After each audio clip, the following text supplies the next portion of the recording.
منور يا اخويا، منور يا رحيم. ايه هو انتوا نسيتوا خالكوا ولا ايه؟ كنت خايف ما اشوفكش تاني. فاكر الحضن بتاع زمان ولا نسيته؟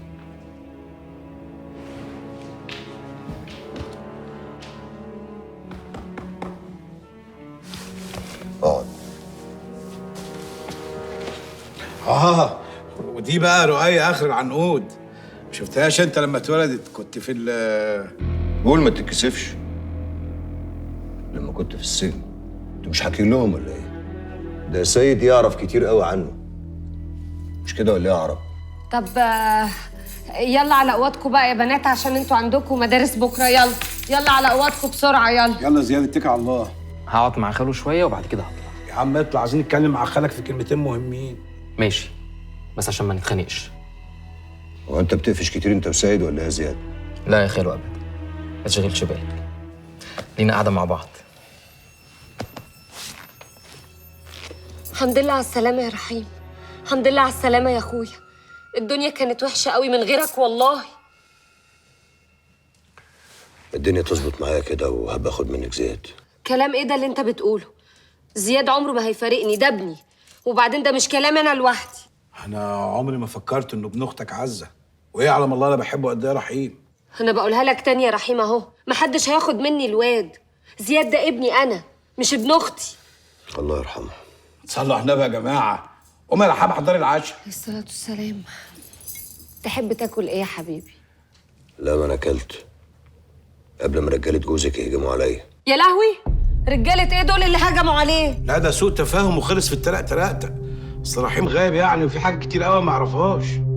انا وصل لي كل حاجه. يبقى هشام وحلمي هما اللي حكولك. لا ما اسمعش من حته واحده رحيم، لازم تسمع مني انا كمان، ولا ايه يا رحاب؟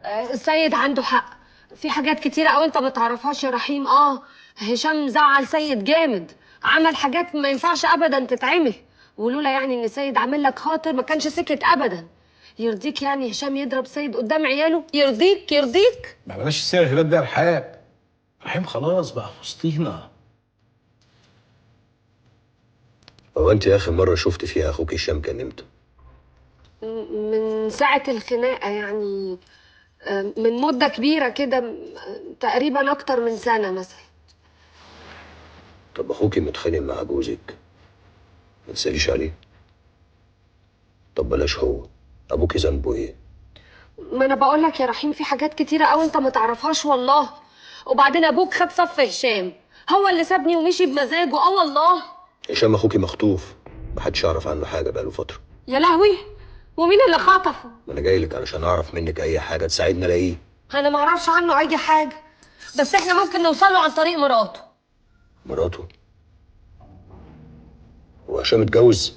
مش مراته قوي يعني، انت عارف عمال اخوك. جات لي المركب وطلبت فلوس واديتها اللي فيه الاسم، ومن ساعتها وش الضيف ما شفتش خلقتها. طب وما تعرفوش الاقيها فين دي؟ أنا معايا نمرتها يا أخويا. وجبتيها منين؟ هشام كلمني من نمرتها مرة فسجلتها احتياطي. هقوم أجيبها لك.